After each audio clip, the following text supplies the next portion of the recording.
जय हिंद दोस्तों। आज जिस टॉपिक को हम कंप्लीट करेंगे वो है इंडिया में ट्रेड डेफिसिट क्यों इतना ज़्यादा बढ़ चुका है। अगर हम अक्टूबर 2025 की बात करें, लास्ट मंथ की बात करें, तो ये रिकॉर्ड लेवल पे जा चुका है कि हमारा ट्रेड डेफिसिट हद से ज़्यादा बढ़ चुका है और इतना कभी नहीं गया था लाइफ में। ठीक है, हम देखेंगे कि यूएस टेरिफ का क्या रोल रहा है यहाँ पे और एक्सपोर्ट क्यों गिर रहे हैं और हमारा इंपोर्ट क्यों ज़्यादा हो रहा है, हमें सब कुछ देखेंगे। हमने क्या किया ना, हमारी डिपेंडेंसी को बहुत ज़्यादा कर दिया है। मतलब कि हमने यूएसए पे अपनी डिपेंडेंसी बहुत ज़्यादा कर दी, चाहे वो एक्सपोर्ट पे हो चाहे वो इंपोर्ट पे हो। ठीक है, और यही चीज़ें जिससे हमारा जो ट्रेड है ग्लोबल लेवल पे वो हमारा हर्ट हो रहा है। ठीक है, किसी भी इकोनॉमी को ये चीज़ होती है नॉर्मल से। अगर कोई भी नेशन है ना, अगर उसे ग्रो करना है, बहुत ज़्यादा ग्रो करना है, तो उसको क्या करना पड़ेगा, माल बाहर बहुत ज़्यादा बेचो, एक्सपोर्ट बहुत ज़्यादा करो और इंपोर्ट बहुत कम करो। मतलब माल बाहर से बहुत कम खरीदो। देखो, अगर माल बहुत ज़्यादा बेचोगे ना तो यहाँ पे आइटम बाहर जाएंगे और पैसा आएगा। समझ में आ गया? तो मतलब हमने आइटम बेचे और पैसा आया। अगर किसी नेशन में पैसा आएगा तो हाँ, मतलब कि इसकी इकोनॉमी ग्रो करेगी। सही बात है, क्योंकि इसका पैसा, उसको पैसा मिल रहा है दुनिया से। लेकिन अगर हमने इंपोर्ट किया, हमने माल को बाहर से खरीदा, आइटम तो अंदर जाएंगे लेकिन हमें पैसा बाहर भेजना पड़ेगा, तो हमारा नेशन वीक होता है। तो किसी भी नेशन को ग्रो करने के लिए क्या करना चाहिए, एक्सपोर्ट बहुत ज़्यादा करो और इंपोर्ट बहुत कम करो, ऐसा होना चाहिए। लेकिन इंडिया में उल्टा हो रहा है। इंडिया में क्या हो रहा है कि हमारा जो ट्रेड डेफिसिट है ना वो 41 बिलियन डॉलर जा चुका है। मतलब कि बहुत ज़्यादा हो चुका है। मतलब कि हम क्या कर रहे हैं, एक्सपोर्ट को बहुत कम कर रहे हैं लेकिन इंपोर्ट बहुत ज़्यादा कर रहे हैं। एक्सपोर्ट मतलब कि हम माल बहुत कम बेच रहे हैं बाहर, लेकिन हम माल को बहुत ज़्यादा खरीद रहे हैं। खरीदेंगे तो हमारा पैसा बहुत ज़्यादा बाहर जा रहा है। कहने का मतलब सिंपल भाषा में कि हम पैसा दुनिया को बहुत ज़्यादा दे रहे हैं, तो हमारे यहाँ पे तो खजाना खाली हो जाएगा इस हिसाब से। तो ठीक है, मतलब कि इंपोर्ट ज़्यादा हो गया है हमारे यहाँ पे और एक्सपोर्ट कम हो रहा है। सितंबर में डेफिसिट कितना था, वो 32 बिलियन था, अब कितना हो गया, 41 बिलियन हो गया। ठीक है, और अक्टूबर में अचानक से जंप हुआ है। सिंपल एग्जांपल क्या दिया गया है इसमें कि अगर 10 रुपये कमाते हैं तो इसको एक्सपोर्ट मानेंगे और 15 रुपये खर्च करेंगे तो इंपोर्ट हो जाएगा, तो हमारा लॉस कितना होगा, हमारा डेफिसिट क्या हो जाएगा, 5 रुपये का हो जाएगा। उस तरह से होता है, export minus import trade deficit होता है। और हमारे पे ट्रेड डेफिसिट बहुत ज़्यादा हो चुका है। मतलब कि हमने बहुत ही कम एक्सपोर्ट करें लेकिन इंपोर्ट बहुत ज़्यादा करें। हम दुनिया को पैसा बहुत ज़्यादा दे रहे हैं और बाहर से हमारा कुछ पैसा नहीं मिल रहा है, हम माल बेच ही नहीं पा रहे हैं अपना। ठीक है, इंडिया में यही हो रहा है यहाँ पे कि हमारा ट्रेड डेफिसिट बहुत बढ़ रहा है। ट्रेड डेफिसिट समझ में आ गया ना, बिल्कुल आ गया होगा कि हम एक्सपोर्ट तो बहुत कम कर रहे हैं लेकिन इंपोर्ट बहुत ज़्यादा कर रहे हैं। एक्सपोर्ट मतलब माल कम बिक रहा है हमारा, लेकिन हम मालों को खरीद बहुत जा रहे हैं दुनिया से। ठीक है, डेफिसिट क्यों बढ़ा है भाई, ये ट्रेड डेफिसिट हुआ है, हमारा माल क्यों नहीं बिक रहा है बाहर और हमें खरीदना क्यों बढ़ रहा है लोगों से, वो हम देखते हैं क्यों बढ़ रहा है। मेन रीज़न क्या है, सबसे पहला रीज़न सबसे इंपॉर्टेंट है कि यूएस ने 50% का टैरिफ लगा दिया। सही बात है, 50% का टैरिफ मतलब कि पहले, जैसे कि पहले इंडिया का माल यूएसए में जाता था, मान लो एक टी शर्ट थी, एक टी शर्ट थी, वो 100 रुपये की यूएसए में बिक रही थी। नॉर्मल सी बात है। इंडिया का एक कोई टेक्सटाइल कंपनी थी, उसने क्या किया कि अमेरिका में जाकर के अपने माल को बेचा, तो वो 100 रुपये का अमेरिका के मार्केट में माल बिक रहा था। मतलब अमेरिका का सिटीजन होगा ना, जैसे मानते हैं वहाँ पे कोई जॉन होगा, वो जॉन लेने जाएगा तो कितने 100 रुपये देगा, टी शर्ट ले आएगा। तो इंडिया को फायदा होगा कि इंडिया का माल बिक रहा है अमेरिका में। लेकिन अब यूएसए ने किया कि हम 50% का टैरिफ लगाएंगे, मतलब कि अब वही टी शर्ट कितने में बिकेगी, 150 रुपये की बिकेगी। ठीक है, तो जॉन तो सोचेगा ना, अरे यार ये टी शर्ट तो पहले 100 रुपये की मिल रही थी, अब 150 की मिल रही है, तो मैं ये क्यों लूँ यार, मैं तो कहीं और दुकान पे जाता हूँ, क्या पता वहाँ पे 100 रुपये की हो। तो इंडिया का माल यहाँ पे बहुत कम हो रहा है, इसीलिए ही हमारे यहाँ पे यूएसए ने टैरिफ लगाने की वजह से हमारा एक्सपोर्ट बहुत कम हो चुका है। क्योंकि हम क्या करते हैं, इंडिया यूएसए इंडिया के प्रोडक्ट्स पर 50% का टैक्स लगा दिया, सही बात है। और यूएसए क्या है, वो इंडिया का सबसे बड़ा कस्टमर है। मतलब कि हम सबसे ज़्यादा माल का बेचते थे, यूएसए में बेचते थे। तो मतलब हमारा नंबर 1 एक्सपोर्ट का मार्केट ही वो था। लेकिन अब क्या देखा जाएगा कि उसने 50% का टैरिफ लगा दिया, तो हमारा माल क्या हो गया, 100 रुपये का पे बिकता था ना, अब वो 150 रुपये का बिकता है। तो लोग खरीदते नहीं, कहते हैं यार महंगा हो गया इंडिया का माल, तो यार हम तो नहीं लेंगे इंडिया का माल। तो सही बात है, और हमें दिखाई भी दे रहा है कि हमारा एक्सपोर्ट बहुत गिर रहा है। इम्पैक्ट क्या हुआ कि इंडियन जो गुड्स है, मतलब इंडिया के सामान जैसे कि टी शर्ट हो गया या फिर फार्मा, सब कुछ हो, वो यूएसए में महंगे हो गए। तो अमेरिकन बायर्स, मतलब वो जॉन अमेरिका जो सिटीजन होगा, वो चाइनीज़ या वियतनाम गुड्स को लेने लग गया। वो कहता है यार इंडिया के माल बहुत महंगे हो गया अचानक से यार, तो इंडिया के एक्सपोर्ट गिर रहे हैं। सही बात है। इसी एग्जाम्पल से, जो पहले का 100 रुपये का टी शर्ट था ना, वो यूएसए में बिक रहा था, जैसे ही 50% टैरिफ लगाया तो वही टी शर्ट अब 150 रुपये की हो गई। तो यूएस का जो बायर था, वो जॉन था, वो जॉन क्या कहेगा, यार कि 150 में मैं इनको 150 नहीं दूंगा, चाइना वाला तो आज भी 100 रुपये का बिकता है वहाँ पे, तो चाइना वाला माल ले लूँगा मैं इंडिया की तो अब टी शर्ट बहुत महंगी हो गई है। ठीक है, तो इंडिया का एक्सपोर्ट अब यहाँ पे गिर रहा है। सेकेंड क्या हो गया, गुड्स एक्सपोर्ट गिर रहे हैं। मतलब कि स्पेशली लेबर इंटेंसिव सेक्टर्स मतलब कि जैसे कि मैं व्हाट्सअप की बात करता हूँ। व्हाट्सअप में क्या पूरी दुनिया चलाती है व्हाट्सअप, लेकिन वो 20 इंजीनियर्स मिलकर के पूरे व्हाट्सअप को बना देते हैं। क्या टेक्सटाइल की कंपनी में भी ऐसा ही होता है क्या? ऐसा नहीं होता है। टेक्सटाइल में तो कम से कम एक छोटी-छोटी टेक्सटाइल की फैक्ट्री भी होगी ना, तो उसमें 100 जने मज़दूर तो काम कर ही रहे होंगे। एक छोटी सी टेक्सटाइल की बात कर रहा हूँ। एक बड़ी टेक्सटाइल में तो कम से कम 10 से 20 हज़ार लड़के काम करते हैं वहाँ तो। 10 से 20 हज़ार की बात कर रहा हूँ। मतलब कि तो इनको मैं क्या बोलूँगा ऐसी वाली सेक्टर्स को कि ये कौन सी है लेबर इंटेंसिव, यहाँ पे लेबर बहुत ज़्यादा चाहिए। क्या व्हाट्सएप लेबर इंटेंसिव है? बिल्कुल नहीं है। ये तो 20 दिनों से ही पूरा व्हाट्सएप बन गया, पूरी दुनिया चला रही है। लेकिन टेक्सटाइल जैसी कंपनियाँ क्या है कि लेबर इंटेंसिव होती है, यहाँ पे ज़्यादा मजदूर की ज़रूरत पड़ती है और इन वाले सेक्टर्स को सबसे ज़्यादा हिट हुआ है। क्यों? हमारे जो ऐसी सेक्टर वाले जो एक्सपोर्ट थे ना वो काफ़ी गिर गए, करीबन 12% के आसपास गिर चुके हैं। जैसे कौन-कौन से सेक्टर है? Cotton, yarn. यार्न मतलब क्या होता है? बहुत बार नाम सुना होगा यार्न पर समझ में नहीं आता है। इसको बोलते हैं धागा। धागा होता है ना, उसको यार्न बोलते हैं। तो कॉटन का यार्न था, वो 13% का मार्केट गिर चुका है। मतलब हमारा जो माल था ना वो अब विदेशों में बिक ही नहीं रहा है, हमारा एक्सपोर्ट गिर चुका है। हैंडलूम वाले चीज़ें वो 13% ज़्यादा कम हो चुकी है। हैंडलूम मतलब जो हाथ से मशीनें चलती हैं ना, वो आपने देखी होगी ना, क्या नाम है ये भी कपड़े वाली मशीन होती है हैंडलूम, जो हाथों से चलती है। अब मैं आपको नहीं बता पाऊँगा, वो हाथों से इधर से उधर फेंकते रहते हैं। वो नीडल वगैरह आती है, स्पिंडल आती है उसको, उससे सामान बिकता है, उससे सामान बनता है, मतलब कपड़े वगैरह बनते हैं। तो वो वाले आइटम भी बहुत कम है, 13% गिर चुके हैं। हमारे गारमेंट्स 12% के आसपास गिर चुके हैं। हमारे जो इंजीनियरिंग गुड्स हैं, इंजीनियरिंग गुड मतलब कि नट बोल्ट हो गए या फिर ग्राइंडिंग मशीन हो गई, ऐसे इंजीनियरिंग वाले जो सामान होते हैं, वो भी 17% के गिर चुके हैं। ये एक्सपोर्ट की बात करें, एक्सपोर्ट हमारा इन सारे सेक्टर्स में बहुत ज़्यादा गिर चुका है।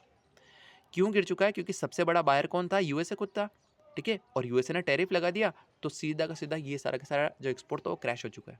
सही बात है। हमारे यहाँ पे इम्पोर्ट बढ़ गए, ये डबल प्रेशर है। मतलब एक्सपोर्ट तो कम हो गया, माल तो कम बेच पा रहे हैं, लेकिन हमें इम्पोर्ट तो बराबर ही करना पड़ रहा है ना। इम्पोर्ट तो, और लेकिन अब क्या हो रहा है? अब इम्पोर्ट बढ़ भी रहा है। कैसे बढ़ रहा है? क्योंकि हमने गोल्ड और सिल्वर का जो इम्पोर्ट था वो बहुत ज़्यादा किया है। गोल्ड हमने कितना इम्पोर्ट किया है? करीबन 3 गुना ज़्यादा। मतलब दुनिया से हमने गोल्ड को इंडिया में बुलाया है। ये इंडिया का मैप बनाऊँ तो मैं कुछ ऐसा आता है, समझने की कोशिश करना। यहाँ से हमने क्या किया है? दुनिया से गोल्ड को हम मंगा रहे हैं, और कितना मंगाया? 3 गुना ज़्यादा मंगाया है लास्ट ईयर से। सिल्वर कितना मंगा रहे हैं हम? 5 गुना ज़्यादा मंगा रहे हैं। मतलब अब इम्पोर्ट बहुत ज़्यादा कर रहे हैं। ऐसा क्यों कर रहे हैं? गोल्ड में इम्पोर्ट क्यों कर रहे हैं? क्योंकि शेयर मार्केट है ना, वो काफ़ी अनसर्टेन हो चुका है। सही बात है। जैसे ही ट्रंप ने कहा कि 50% का टैरिफ लगाते, तब से मार्केट आज तक डाउन ही है। मार्केट पूरा अनसर्टेन हो गया। तो लोग बाग क्या करते हैं कि सेफ एसेट में, जैसे गोल्ड और सिल्वर, ये सेफ एसेट होते हैं। सेफ एसेट क्यों? भाई मार्केट कितना भी गिर जाएगा गोल्ड का, लेकिन गोल्ड उसको दिखेगा तो सही ना। बस घर में तो पड़ा हुआ है ना, वो गोल्ड को नहीं बेचेगा। वो क्या करेगा? उसका एक हार बना करके अपनी वाइफ को पहना देगा। तो ठीक, उसको सेफ एसेट बोलते हैं, उसके सामने पड़ा हुआ तो है। तो लोग बाग क्या करेंगे कि सेफ एसेट को खरीदने लगते हैं, जैसे गोल्ड और सिल्वर में पैसा लगाने लगे। तो इससे इंपोर्ट जो बिल था हमारा बहुत ज़्यादा बढ़ गया। सही बात है। तो हमारा ट्रेड डिफिसिट कब हो रहा है? क्योंकि हमारा इंपोर्ट बढ़ रहा है, तो हमें बाहर पैसा तो देना पड़ेगा ना। अगर गोल्ड को मैं मंगाऊंगा तो बाहर पैसा तो देना पड़ेगा ना। तो जैसे पैसा देंगे तो हमारा ट्रेड डिफिसिट बढ़ जाता है। हमारा जो रुपी है वो काफ़ी वीक हो रहा है। कैसे? हमारी जो करेंसी काफ़ी वीक हो रही है ना, जो पहले 85.6 रुपये की थी, वो अब कितनी होगी? 88.4 की होगी। इसका मतलब क्या था? $1 पहले कितने का आ रहा था? 85.6 रुपये का आता है। अब एक ही डॉलर कितने का आता है? 88.4 रुपये का आता है। सर, इससे होता क्या है? मैं समझाने की कोशिश करता हूँ। देखो भाई, एक इंडियन था, उसने क्या किया? उसने ऑनलाइन वेबसाइट देखी एक, ठीक है ना, और उस पे था कि $1 में एक टी शर्ट आ रही थी, और आपको सिर्फ $1 देना है, और यूएसए से वो टी शर्ट चलेगी, सीधा आपके घर पे आ जाएगी। तो उसने कहा ठीक है यार। तो उसने क्या किया कि वो बैंक गया, उसने कहा कि सर मेरे पास $1, जैसे कि बैंक ऑफ बड़ौदा गया, उसने कहा कि सर मेरे पास $1 तो नहीं है, लेकिन आप ऐसा करो कि मेरे 85.6 रुपये ले लो और मुझे $1 दे दो। तो बैंक ने कहा ये पकड़ो भैया आप। तो मुझे कितने रुपए देने पड़े? पहले 85.6 रुपये देने पड़े, तो मेरे को $1 मिल गया। तो मैंने क्या किया कि यूएसए से एक टी शर्ट मंगा ली, मतलब मैंने इंपोर्ट किया। बाहर से इंडिया में आया तो मैंने इंपोर्ट किया। मैंने इंपोर्ट के लिया। पहले कितने रुपए देने पड़ते? 85.6। लेकिन अब क्या हो गया ना, इस साल क्या हो गया कि मेरे को वही टी शर्ट खरीदनी है, तो मुझे एक तो यूएसए का जो बेचने वाली दुकान है ना, वो तो क्या कहा यार मेरे पास तो $1 की है, मैंने अपने रेट नहीं बढ़ाया। लेकिन इंडिया की करेंसी चेंज हो गई, अब कितनी हो गई? वो 88.4 की हो गई। मतलब कि अब मैं वापस बैंक जाऊंगा ना, तो मुझे अब कितने रुपए लेके जाने पड़ेंगे बैंक वाले के पास में? 88.4। मतलब कि यहाँ से कंपेयर करूंगा तो 2.8 रुपये मेरे को एक्स्ट्रा देने पड़ रहे हैं, जबकि टी शर्ट तो $1 की है। लेकिन इंडिया की करेंसी इतनी वीक हो रही है कि मुझे करीबन तीन, ये 2 पॉइंट को मैं 3 रुपये मान लूँ, मुझे 3 रुपये एक्स्ट्रा देने पड़ते हैं बैंक को। मतलब कि मुझे ज़्यादा पैसे देने पड़ रहे हैं। समझ में आ गया? इसको बोलते हैं इम्पोर्ट महंगा होना, कि मुझे अब 3 रुपये ज़्यादा देने पड़ रहे हैं। क्या टी शर्ट का भाव बदला? नहीं, वो $1 की है, लेकिन हमारी करेंसी वीक हो गई, इसलिए मेरे को 3 रुपये ज़्यादा देने पड़ रहे हैं हर बार। बात समझ में आई नहीं आई? आगे वही टी शर्ट है, एक ही डॉलर की है, लेकिन पहले 85.6 रुपये की थी, अब वो 88.4 रुपये की हो गई। तो मेरे को 3 रुपये हर बार ज़्यादा देने पड़ रहे, तो मेरा इम्पोर्ट अब महंगा हो गया, रुपये गिर गया तो इम्पोर्ट महंगा हो गया। मेरी बात समझ में आ गई? आ गई, बिल्कुल आ गई। तो इम्पोर्ट महंगे हो रहे हैं और मेरे को इम्पोर्ट तो करने ही पड़ेंगे ना। क्यों? अगर मैंने गोल्ड को भी इम्पोर्ट किया है ना, तो मुझे गोल्ड में भी ये 3 रुपये एक्स्ट्रा ही देने पड़े फोकट के, क्योंकि हमारी करेंसी वीक हो गई थी। बात समझ में आ गई? रुपी वीक हो गई तो हमारा इम्पोर्ट पे बहुत ज़्यादा हमारा प्रेशर बढ़ गया। और इम्पोर्ट तो हमें करना ही पड़ता है, हर नेशन को इम्पोर्ट करना ही पड़ता है। और एक्सपोर्टर भी अब क्या करता है कि इम्पोर्टेड माल को ही खरीदते हैं। मतलब क्या करता है, जैसे कि कोई टेक्सटाइल वाली कंपनी है, ठीक है ना, वो क्या कहते हैं कि सर मैं तो अब कॉटन की शर्ट नहीं बनाता हूँ, कॉटन शर्ट महंगी पड़ती है ना, तो मैं तो अब सिंथेटिक वो यार्न को इस्तेमाल करूँगा। मतलब प्लास्टिक वाले टी शर्ट्स आने लगी है ना आजकल। आप जो मैक्सिमम टी शर्ट पहन रहे हैं वो सारी प्लास्टिक की, अभी जो अपने पहन रखी है वो भी प्लास्टिक से बनी है, वो कॉटन से नहीं बनी हुई टी शर्ट वगैरह होती है, उसको सिंथेटिक यार्न बोलते हैं। तो क्या करता है ना कि ये टेक्सटाइल कंपनी वाला ये कहता है यार कि मैं कॉटन यार महाराष्ट्र से नहीं मंगाऊंगा, महंगा पड़ता है मेरे तो, लेकिन मैं वियतनाम से जब ये सिंथेटिक यार्न मंगाता हूँ ना, प्लास्टिक मंगाता हूँ, मेरी सस्ती पड़ती है, और वो टी शर्ट बनाऊंगा तो मेरी और सस्ती पड़ती है, 100 रुपये मेरी टी शर्ट बिक जाती। तो हमारे यहाँ की टेक्सटाइल इंडस्ट्री भी अब इम्पोर्ट कर रही है सिंथेटिक यार्न्स को। हमारे एक्सपोर्टर भी अब इम्पोर्टेड रॉ मटेरियल को यूज़ कर रहे हैं। जैसे चाइना से वियतनाम में रॉ मटेरियल बहुत सस्ते मिल जाते हैं, तो एक्सपोर्टर भी क्या करते हैं कि लोकल रॉ मटेरियल को नहीं ले रहे हैं, वो इम्पोर्टेड रॉ मटेरियल को लेते हैं। इससे हमारा इंपोर्ट और बढ़ जाता है। इंपोर्ट कैसे कैसे बढ़ा है हमारा? पहला इंपोर्ट बढ़ा है हमने गोल्ड और सिल्वर को बहुत ज़्यादा खरीदा है। क्यों? शेयर मार्केट वीक हो गया। सेकंड इंपोर्ट में हमारा प्रेशर क्यों बना? क्योंकि रुपी जो था बहुत गिर गया है, इससे हमें 3 रुपये हर बार ज़्यादा देने पड़ रहे हैं, जबकि सेम टी शर्ट है, सेम रुपये, लेकिन हमें एक्स्ट्रा रुपये देने पड़ रहे हैं। तीसरा क्या रीज़न हो गया? जो हमारे के एक्सपोर्टर थे ना, वो भी कहते हैं यार कि विदेश में रॉ मटेरियल सस्ता मिलता है, हमारा जो इनपुट है वो सस्ता आता है। तो सही बात है, तो हमारा इंपोर्ट बहुत ज़्यादा बढ़ रहा है, लेकिन हम एक्सपोर्ट नहीं कर पा रहे हैं। एक्सपोर्ट क्यों नहीं कर पा रहे हैं? क्योंकि एक्सपोर्ट हम सबसे ज़्यादा करते थे यूएसए में, और यूएसए ने लगा दिया टैरिफ, तो हमारा एक्सपोर्टर कम हो गया लेकिन इंपोर्ट बढ़ गया, इसलिए हमारा ट्रेड डेफिसिट बढ़ रहा है। आई होप सबको समझ में आ रहा होगा। गवर्नमेंट का क्या रिस्पॉन्स है? क्या गवर्नमेंट किसी भी तरह से एक्सपोर्टर को हेल्प कर रहे हैं क्या? हाँ, कर रहे हैं। उन्होंने एक्सपोर्ट प्रमोशन पैकेज एक निकाला है, करीबन 25,000 करोड़ रुपए का सपोर्ट दिया है इन्होंने ऐसी कंपनी को। तो ये सपोर्ट क्या होगा? मतलब घर घर जाके मोदी जी रुपए देंगे क्या? ऐसे नहीं देते मोदी, और ये 6 साल तक एक्सपोर्टर को हेल्प करेगा। ये क्या होता है ना, जैसे कि एक्सपोर्टर ने टी शर्ट बना दी और ये टी शर्ट यूएसए में भेज दी, पर यूएसए में बिकी नहीं रही, ठीक है, लेकिन एक्सपोर्टर ने इस टी शर्ट को बनाई तो है ना, तो इसने क्या पता कहीं से लोन लिया हो इस टी शर्ट को बनाने के, तो इसको तो इंटरेस्ट चुकाना पड़ रहा था, इसको तो इंटरेस्ट चुकाना पड़ा था ना। तो मोदी जी ने कहा कि ये इंटरेस्ट मत चुकाओ, कोई दिक्कत वाली बात नहीं, थोड़े दिन रुक जाओ आपने जो लोन लिया ना, इस लोन को आप मत चुकाइए, कोई दिक्कत वाली बात नहीं, हम आपको इतने रुपए का सपोर्ट दे रहे हैं, जब माल बिक जाएगा ना तब आप दे देना रुपए। इसको बोलते हैं एक्सपोर्ट प्रमोशन पैकेज। समझ में आया नहीं आया? मतलब एक्सपोर्टर था, मतलब इंडिया की जो टेक्सटाइल कंपनी थी, उसने टी शर्ट बनाई यूएसए में भेजी, पर यूएसए में पहले 100 रुपये की थी, अब 150 की हो गई। तो वहाँ का जो जॉन था वो कहता मैं तो नहीं खरीदूंगा, महंगी टी शर्ट होगी इंडिया की तो लेकिन इस एक्सपोर्टर को टी शर्ट बनाने के लिए कहीं ना कहीं तो लोन लेना पड़ा होगा, तो उसको इंटरेस्ट भी चुकाना पड़ रहा होगा। तो गवर्नमेंट कहती है कि ये रुपये है, आप टेंशन मत लो, ये वाला इंटरेस्ट अभी हम चुका देंगे, आप हमें बाद में चुका देना। मतलब इस रुपये से एक्सपोर्टर को हेल्प मिलती, ये इंटरेस्ट मत चुकाओ आप, कोई दिक्कत वाली बात नहीं। अगर जैसे किसी बैंक से लोन लिया होगा तो गवर्नमेंट उस बैंक को पैसा दे देगी कि आप ऐसा करो कि एक्सपोर्टर से पैसा मत लो, हम आपको रुपए दे रहे हैं, 25,000 करोड़ हमने सेव रख रखे हैं एक्सपोर्टर के लिए, ताकि एक्सपोर्टर को हिट ना हो। देखो, अगर इसने एक्सपोर्टर परेशान हो गया लास्ट में, इंटरेस्ट चुका के, तो लास्ट में कंपनी बंद कर देगा, और ये लेबर इंटेंसिव थी ना, तो जॉब्स भी सारी चली जाएगी। तो गवर्नमेंट का सबको सोचना पड़ता है, इस हिसाब से इन्होंने 25,000 का फंड दिया। इसी तरह से आरबीआई ने सपोर्ट किया। आरबीआई ने क्या किया? लिक्विडिटी और हेजिंग का सपोर्ट दिया। मतलब कि उनको अब अगर लोन भी लेना है ना, इसीलिए जैसे एक्सपोर्टर है, उसका माल नहीं बिक रहा है, तो ये क्या करेगा? ये क्या करेगा? ऐसा करता हूँ मैं कि ये टी शर्ट तो मैंने यूएसए भेजी थी, अब मैं कुछ नई टी शर्ट बनाता हूँ, उसको मैं इस बार कहाँ भेजता हूँ? इंग्लैंड भेजता हूँ, या फिर मैं स्पेन वगैरह भेजता हूँ। तो ये नई टी शर्टें बनाने के लिए इसको वापस लोन लेना पड़ेगा।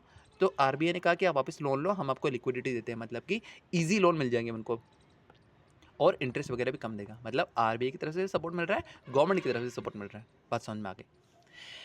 क्या जो ये प्रॉब्लम है हमारे ट्रेड डेफिसिट की प्रॉब्लम है, क्या ये टेम्पररी है या फिर ये स्ट्रक्चरल इशू है? मतलब कि डीप इशू है, ये इंडिया की जड़ में इशू है, ये हम वो देखते हैं। या तो पॉसिबिलिटी हो सकती है कि टेम्पररी हो। टेम्पररी कैसे होगी? क्योंकि यूएस ने टैरिफ लगाया है, तो ये अचानक से बॉम्ब गिरा है हमारे सिर पे, ऐसा हो सकता है। तो अगर जैसे टैरिफ अगर हट जाता है, तो क्या पता नॉर्मल वापस एक्सपोर्ट हो सकते हैं। एक ही पॉसिबिलिटी है कि टेम्पररी हो। क्यों? यूएसए ने हम पे टैरिफ लगाया है, तो इसलिए हमारे एक्सपोर्ट गिर गए। या फिर पॉसिबिलिटी क्या हो कि ये लॉन्ग टर्म स्ट्रक्चरल प्रॉब्लम हो, मतलब कि ये हमारे जड़ में ही दिक्कत है भारत के।